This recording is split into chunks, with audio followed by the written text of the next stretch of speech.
blog, and I'm going to be super narrow. And I would warn you in the beginning that I have no solutions.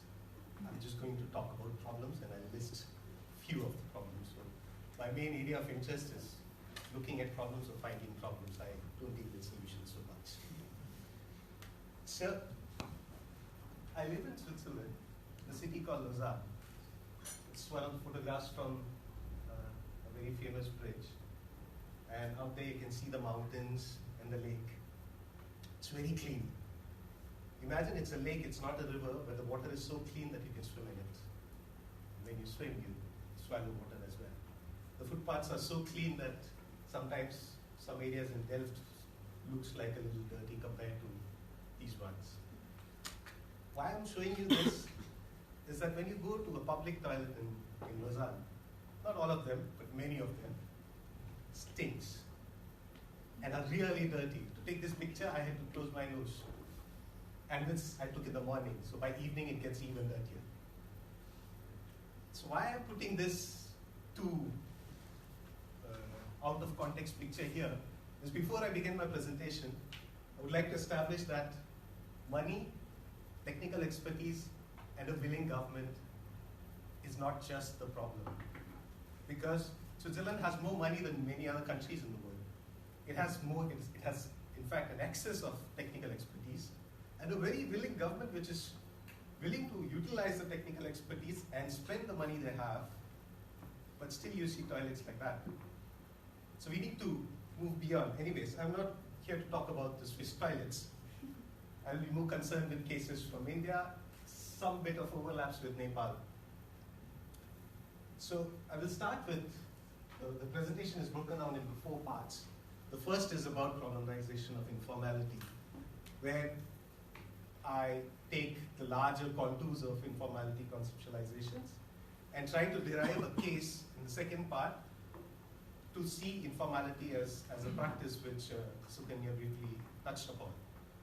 And then I will produce 3 cases, and these 3 cases are again not the solutions, but these cases are specifically chosen to raise certain problems or certain questions. And then we'll conclude. So first, how do we define informality? So here, to make my task even simpler, I take the settlement out of informality. So I'm not looking at informal settlements, I'm looking at informality. So as we all know, it started in the 70s with the International Labour Organization. The focus was economic. It was informal sector, and it was very clear of dealings or economic dealings or money flow which is not within or the state which is not able to control or recognize those flows. Now, these people who were working on informal sector necessarily didn't want to paint it as a bad picture. In fact, some of them were pro-informal economy. But to study the study area, what it led to is that a focus on education status of those people who are involved in informality, the employment status, the migration status, sometimes even the race. So these things were studied because they were looking at informal economy, and these became tropes which informality got associated with even today. This was happening in the 70s. Now, as we move on by mid-70s, late 70s, what happens is that the whole economic discussion moves to formal and informal sector. What are the differences and how they function? What this led to is that the poor, or the urban poor in this particular case, was seen as a victim. It's not the urban poor is going and dirtying the places, but it's a victim of the larger global economic flows or country level economic flows which is happening. This got onto a lot of focus on urban poor, specifically housing, and this is where the focus on slums and marginality comes in, and informality gets discussed more in informal settlements and slums more specifically. But until now, until the early 90s or late 80s, the informality or informal sector was very tangible. It was the slum, it was the informal economy. We didn't like it. So it was very tangible. And then from early 2000 on, it moves to a very intangible definition or understanding of informality. So basically informality as a governance tool, or the idea of governmentality, And this is the base concern which Roberto pointed out, where two sets of camps or clusters started to develop. That on one part, you have that the state is not doing its job, it's brutalizing, it's kicking people out. And the other part, it looks at the negotiation by these urban poor and the marginalized population, and is seen as, oh, this entrepreneurial poor who is doing and helping themselves and doing stuff. Now on the other side, the state is not doing enough.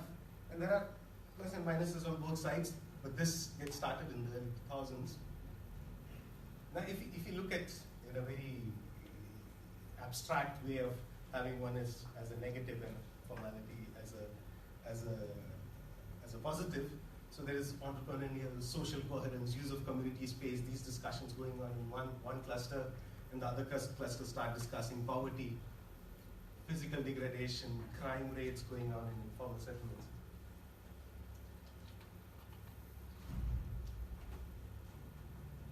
My main concern with this conceptualization is that you cannot talk about it without clustering certain people or certain places, because you cannot talk about entrepreneurial poor unless you look at a slum. So you have already clustered a place. You have clustered a set of people. So now, what's wrong in clustering people in places and looking at cities as different places, as an agglomeration of different sets of places? So I'll give you my first example. In 2014, this is an example from Delhi. You can see this is a neighborhood clinic. So let's say a primary healthcare clinic, and I would suggest you focus on the background, the kind of housing which is there. So it was a project initiated in 2014 by the Delhi government to have primary healthcare clinics, which will give free medical aid to the population. The only problem is they didn't have land to build it. So what they did is they went somewhere where there was some open land, sometimes in the slums, cleared it, and built this structure. Now it's to build a structure you need a municipal permit. Now the municipality and the state government are two different things. So they used structures like this, which can technically qualify as temporary structure because it's actually a portable cavity, and the foundation doesn't matter in the classification of temporary structure.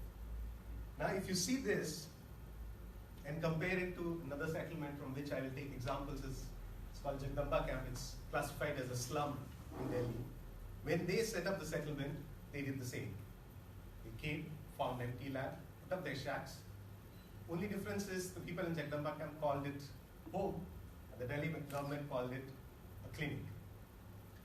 So in this case, we have to understand that informality is not an anomaly. Everyone is indulging in it.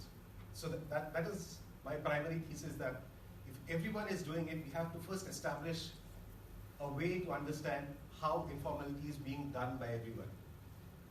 So for that, I look at informality as a practice which is not registered by the state. I will develop this with another example. So what this makes it makes it very context specific, because A, you don't have to cluster people and places, and B, the same person can indulge in formal as well as informal practices. For example, let's take this one particular practice of a police person taking money. There are two ways to take money. If it's registered by the state, we call it a fine or a ticket. If it's not registered by the state, we call it a bribe. So now the policeman is the same. The money taken by the policeman, the practice is the same. But depending on the registration, the connotation changes. Now, why is such a problematization important? As I said before, everyone, rich, poor, state, non-state, individually, collectively, are all practicing informality, including us who are sitting in the room. Now, why is this particular kind of very broad and generalized understanding of informality necessary? Is to understand the politics of informality. And in a moment I will get how it relates more concretely to build space. And the examples which I give, I don't develop on it, but I would suggest you, if you can look at it as where would you place yourself as an architect or an urbanist when such a situation arises. So the first case is momos are these kind of little dumplings which are sold on the streets of Delhi, but they come from different parts, from Tibet, Nepal, and northeastern part of India. It, of course, exists in restaurants and stuff, but mostly what I'm considering is the street food. So most of the production of the street food momos which happen in Delhi are clustered in this particular neighborhood called Chirag Delhi. It's an urban village. So in a brief, urban village was a regular village, and the city grew, took over all the farmland, and suddenly the village got trapped with no farmlands. But it's still not urban, not rural. There are some planning complications, so it got designated as an urban village. It's in the southern part of Delhi. And looks more like this. So now in the gamut of manufacturing of momos, there are multiple actors who are interacting from the settlement itself to people who own the land, or rather own the building, people who are producing it. But I will look at, to simplify the things, I will just put an example of one particular person who owns a momo manufacturing unit. So he arrived in Delhi in 2000. Let's call him Vikram. So Vikram arrived in Delhi in 2000 in the center around the blue dot. Why he arrived there is because his father had a tea stall. So when he arrived, it was very easy for him to take over his father's tea stall. So in 2012, when he took over and he started expanding his business, he realized that momos sell a lot. Maybe he should sell momos. So he bought raw momos from a supplier, started selling it on the street, and of course, obviously very soon realized it's much more profitable to produce on his own. So he started producing, same particular place where he was living, as many others do, and he faced problems. Neighbors would complain, he won't get raw material, sometimes police would be called, a lot of problems, he couldn't produce. So what he did is, he moved to Chirag Delhi, the urban village, the map of which I showed you, around 2014, and started producing the same, doing the same thing, selling in the blue dot, but producing in the red one, because there were many others who were also producing, so it was like an economic hub. So the first question which I want to pose is, why here and not there? Why was this guy able to produce a particular set of informal momos in one particular settlement? And if you look at both the settlements, they look in what we typically call as informal settlements. They both can be categorized as informal settlements. What is different about these two settlements? Of course, contextual complexities. Now, can informality and formality be studied as separate categories? So again, I elaborate a little bit on the same example. So there are three sets of people who work in producing momos. So first is the owner, whom we met in the previous example. And there is a permanent worker who helps him, a more formalized person. And then there are temporary workers who come on a daily basis. Now if you look, the first two set of actors have migrated from Nepal. In this particular example, from various places. And it's a formal migration. It's not informal. They're formally allowed to be in the country. But they build their skills informally and move up the path. And then if you look while producing, Vikram buys his raw materials from the market, pay taxes when he buys it. So it's a formal practice. And when he sells it, the people who buy, they both have either formal income or informal income. So if you just look at the red and green, it's far more complex.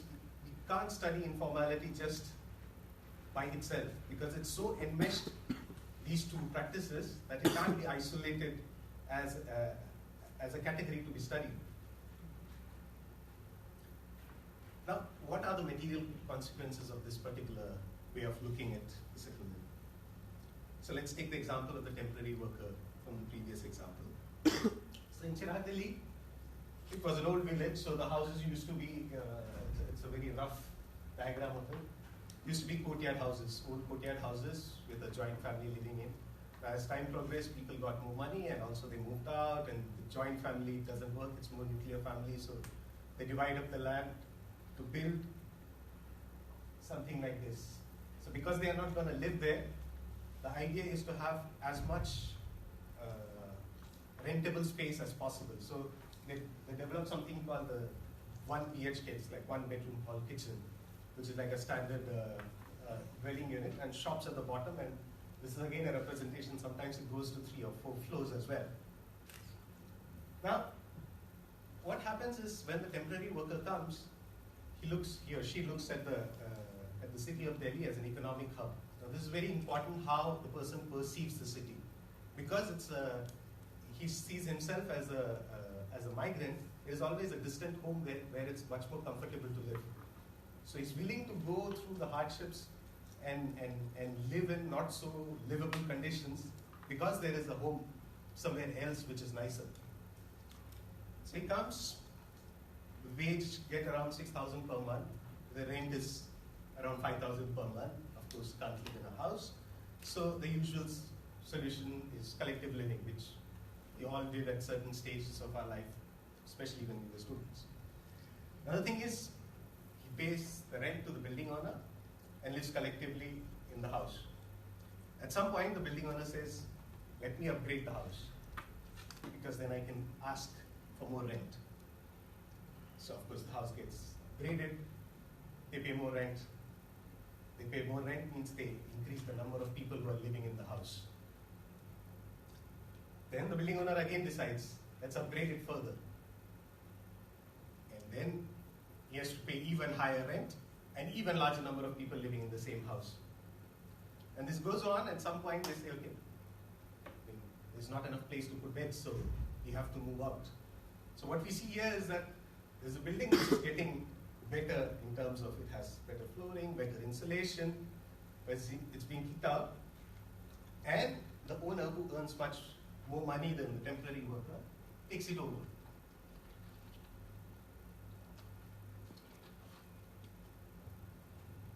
Now the cycle doesn't stop here. It goes on. So you see there is a shift from residential to commercial. There's a shift from a building as it is to an improvement. So the house as a unit keeps changing, and people within it also keeps changing because of the informal practices which are happening there. Now I'll take you to another example. Can we upgrade without pushing people out? Now this example is not about house, it's not about gentrification. So it's a little bit onto the eastern side of Chirag Delhi. There's a slum called Jagdamba Camp. The first picture I showed you at the beginning of the presentation. It's a narrow linear slum with an open drain running in the center. Now, a typical waste collection unit in the city is a big room where everyone comes. The municipality comes and takes it away.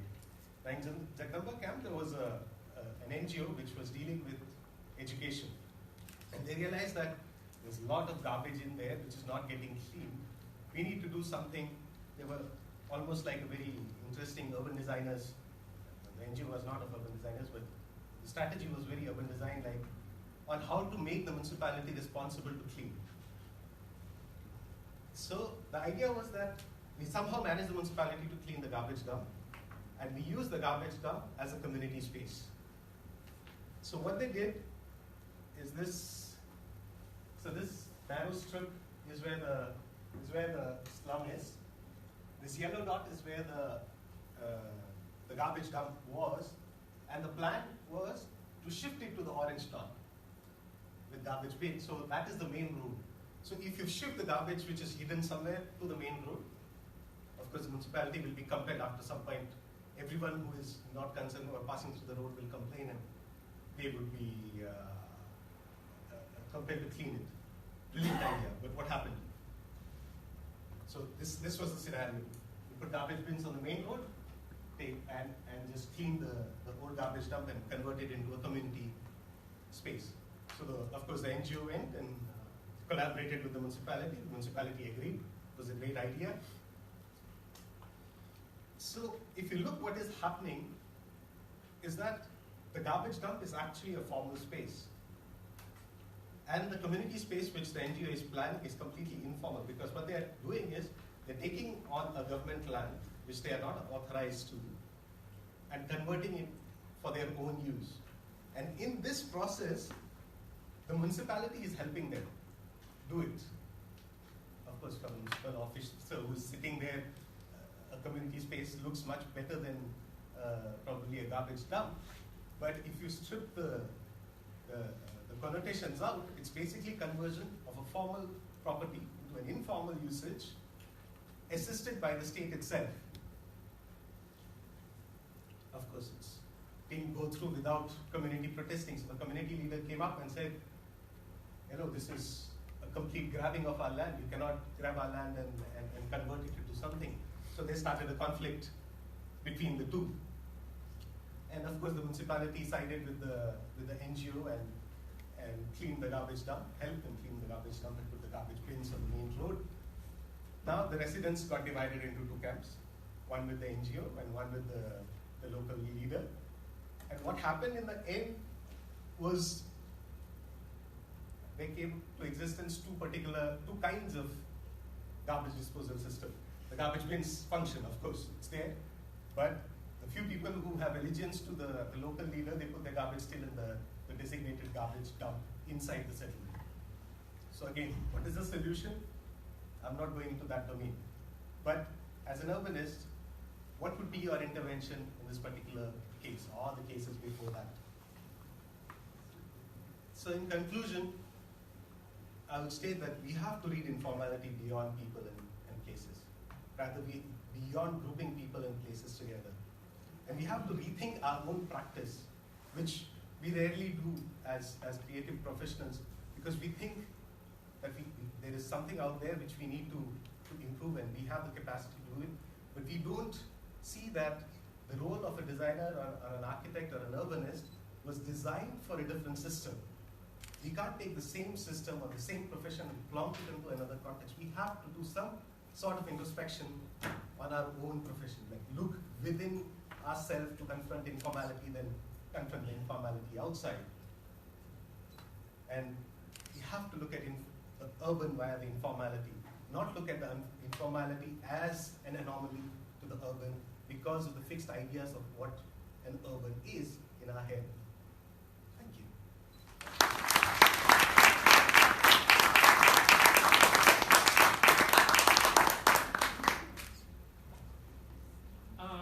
I think there is time for questions. If somebody wants to.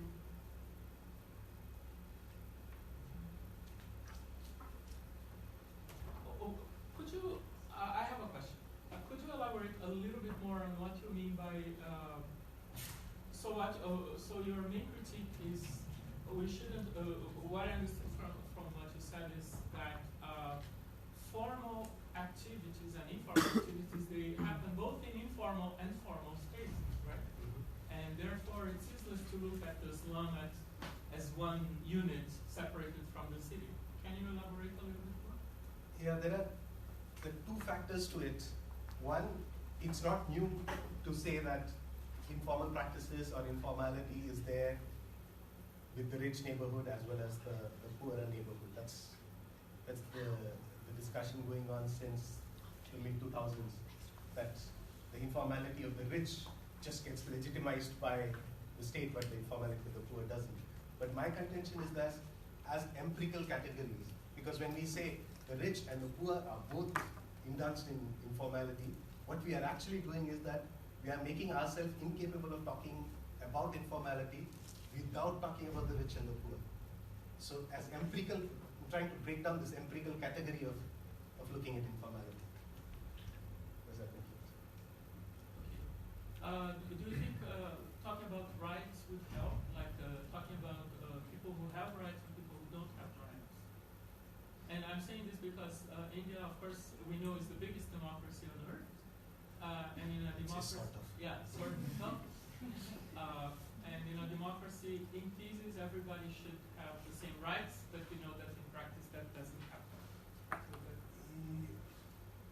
the rights discussion is a little bit more complicated because, for example, let's take two human beings. Let's be more specific. Two men. Two men, they have a relationship called friendship.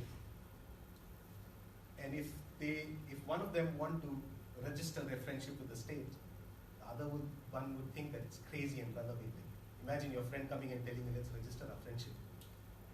But let's imagine these two same men are in love, but they want to register their partnership, which is a fight for right. In many countries, it's a right-based fight. So we have to understand the rights not as a universal category, but it also comes in a very context-specific practices. So rights are granted. Rights are granted, but sometimes it becomes a right because of certain other things. I'm trying to follow what you're saying. I'll give you another example, like much more, which is happening is right to education. Like when we had right to education, we have right to education. Let's compare Australia and India. When we got right to education in India, it was a happy moment. Everyone was like, "Wow, this is amazing."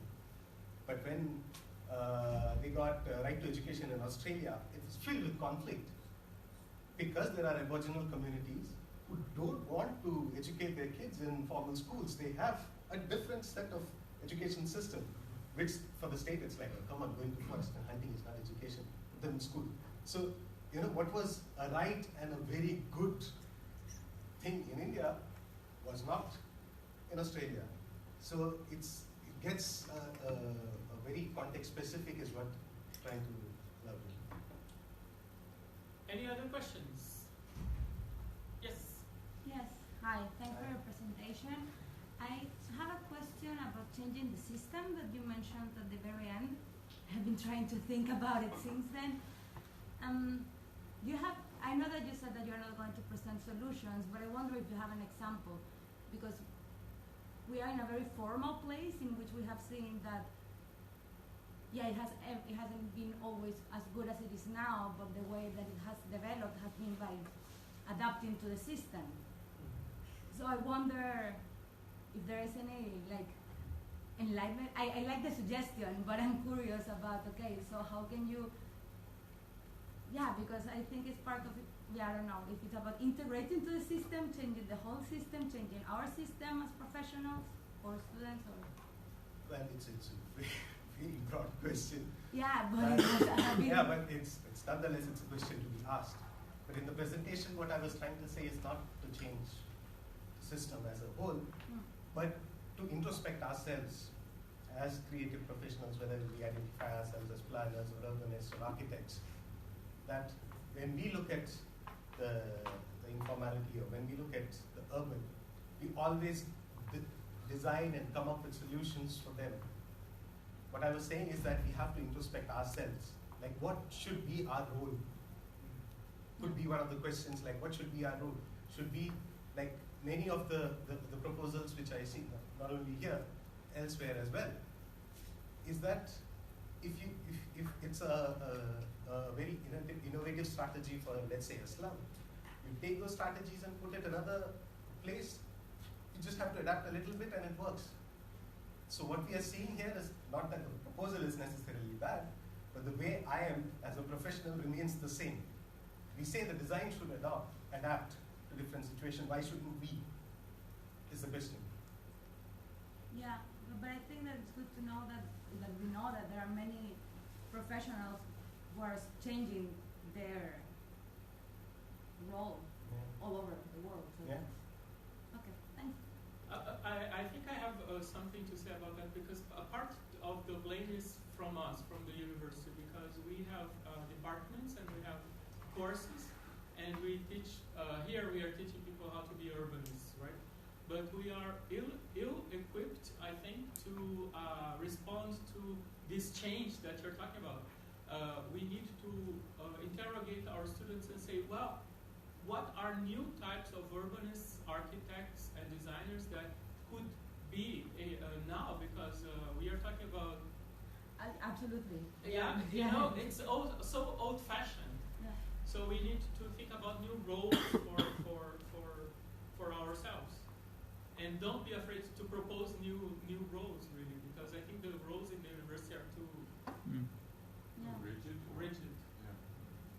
there are established criteria, like when you say, okay, I have to call myself an architect to pass that exam and to get to be called an architect.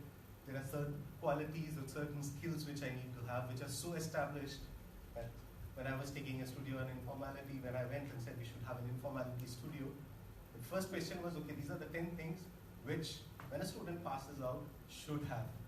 Various degrees, some are good, some are not so good, but these are 10 things are must. So if you take one studio and put in this kind of thing which you don't know where it is going to go, which of these skills will you take out?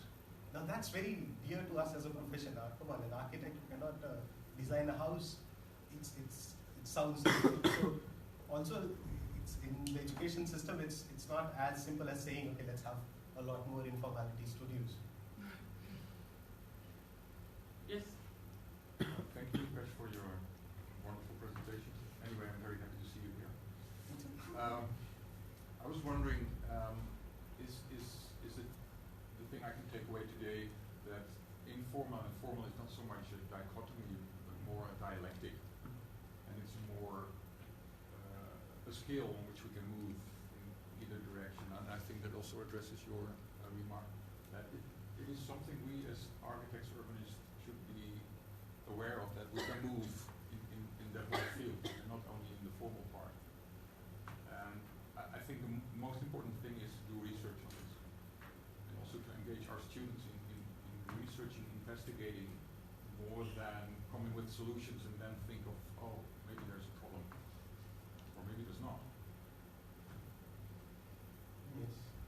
Yeah, that's a very interesting way to put it, that it's a dialectic, it's not a dichotomy. I think that is very important to be aware of. Yes, I have hands there. Okay, thank you very much. Thanks so much for the presentation. My name is Chukwemeka. I'm from Nigeria, and I'm currently a doctoral researcher at Keynote in Belgium. Yeah. Okay. So. No, little louder. You don't have to stand up. So. But speak up. We want to hear you. Okay. Thank you so much for the presentation. I just have a question about when you said what is the role of the architect or the urbanist. But my question is, what could be this role when the professional is already in a predetermined context framework? Predetermined contextual framework, because like you said, there is no informality without formality. So in this case, whose formality? And then if we're already operating, from education even to practice and administration within formality, how can you play a role that is different within this predefined context? I would like to have your thoughts on that. It would be an opinion. You may differ, because I don't believe in that it's going to be, a master architect comes and changes the system and things are going to be.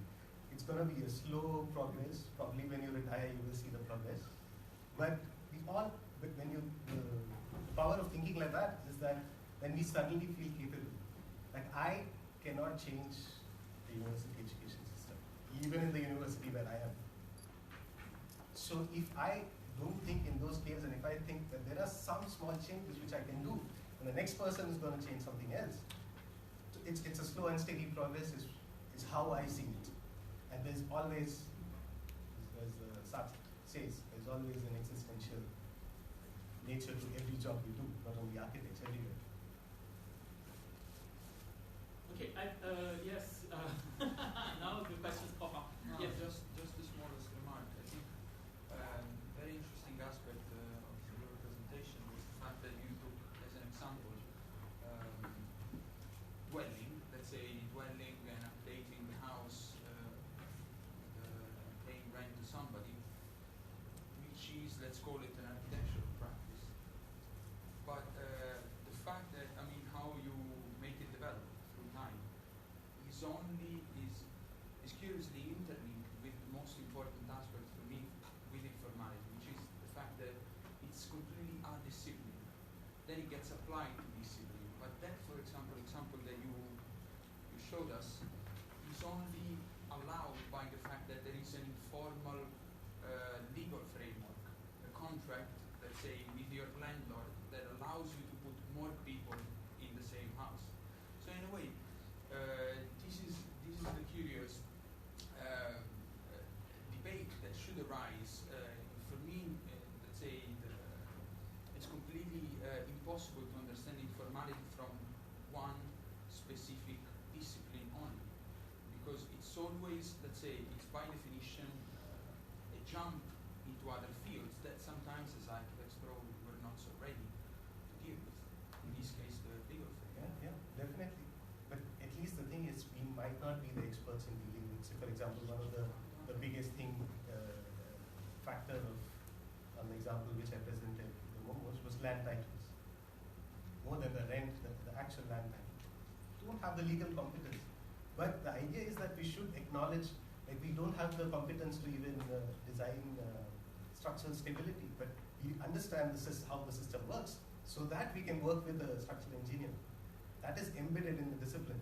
But this kind of legal system is not embedded, so probably some places it is, but yeah, it's true. It's far more than the disciplinary boundaries